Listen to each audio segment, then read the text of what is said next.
Bonjour à toi très chers spectateurs et bienvenue pour cette nouvelle vidéo news consacrée à nouveau à l'univers Star Wars parce qu'il y a une nouveauté qui est tombée tout récemment et qui je trouve est relativement intéressante. Disons que ça fait un ascenseur émotionnel quand on y repense.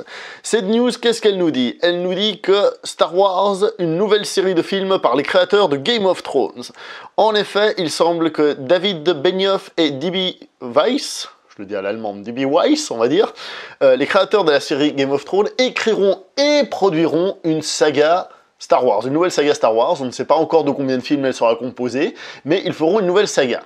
Donc, si on récapitule à peu près où on en est, et s'il n'y a pas d'annulation, nous avons donc l'épisode 9 qui est prévu, les spin-offs entre deux qui sont toujours prévus, ensuite nous aurions la trilogie de Rian Johnson, et encore cette saga-là de films. Donc en gros, on va en manger du Star Wars, hein.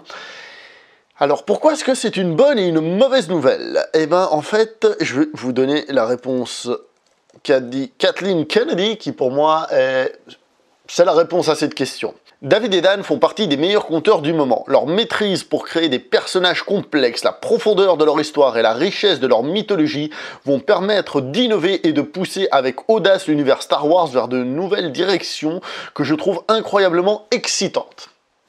Donc ça c'est Kathleen Kennedy, la présidente de Lucasfilm. Je savais pas la dernière fois que j'ai fait une vidéo, cette dame c'est donc la présidente de Lucasfilm. Voilà. Pour moi, tout est dit. Alors déjà, on commence par la base.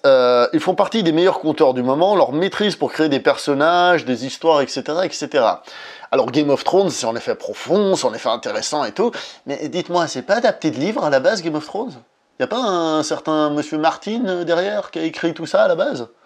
Non, parce que, alors, j'ai pas lu les livres, mais on m'a dit que c'était une adaptation, enfin, j'ai déjà entendu les deux versions, certains me disent que ça n'a rien à voir, d'autres me disent que c'est exactement fidèle, donc je pense que c'est plus ou moins fidèle, mais avec des différences, voilà, tout simplement. Si vous avez lu les bouquins, vous pouvez écrire en bas et me donner votre avis, comme d'habitude, pour savoir si la série Game of Thrones respecte les livres. Mais ce que je veux dire par là, c'est qu'ils ont un support de base sur lequel ils peuvent se rattacher. Et d'ailleurs, on le voit dans les deux dernières saisons, qui ont été un petit peu moins bonnes, scénaristiquement parlant, surtout la dernière, on voit clairement qu'on a eu des dialogues moins intéressants, où le rythme était plus rapide et tout ça. Et ben que quand il n'y a plus de livres, ça va un peu plus rapide. De plus, et c'est là où moi je suis le plus sceptique encore plus que tout ça, c'est que on est dans Star Wars. Et vous croyez vraiment que Star Wars va commencer à devenir subversif, qu'on va avoir droit à des scènes homosexuelles, de scènes de cul homosexuelles, des frères et sœurs qui couchent ensemble, des trucs, des machins, des gens décapités avec violence et tout ça dans Star Wars? Je suis pas certain. Alors, ça pourrait être intéressant que Star Wars continue à faire des films dans la lignée, on va dire, Star Wars classique, et qui se permettent un truc un peu plus adulte, un peu plus grand, comme ça, ils pourront, d'une certaine manière, même si avec Star Wars c'est très compliqué, tout le monde va gueuler quoi qu'il en soit, ravir les fans, et les fans de la première heure, qui sont devenus plus matures, plus grands, et qui peut-être veulent des choses plus violentes, et en même temps continuer à ravir ceux qui aiment cet univers, on va dire, un peu plus léger, d'accord? Donc, pourquoi pas? Ça peut être une chose à tenter. Mais honnêtement, je n'y crois pas des masses. Bon, ensuite, eux, ils disent quelque chose de pas très intéressant, mais quand même, nous sommes honorés par l'opportunité, un peu terrifiés par la responsabilité, très excités de commencer à travailler après la dernière saison de Game of Thrones. Voilà. Alors là où c'est aussi intéressant, et qui me fait dire que peut-être ils auront un petit mot à dire quand même, c'est que ils ne sont pas que auteurs de cette saga, ils ne vont pas juste créer cette nouvelle saga, ils sont aussi producteurs de cette saga.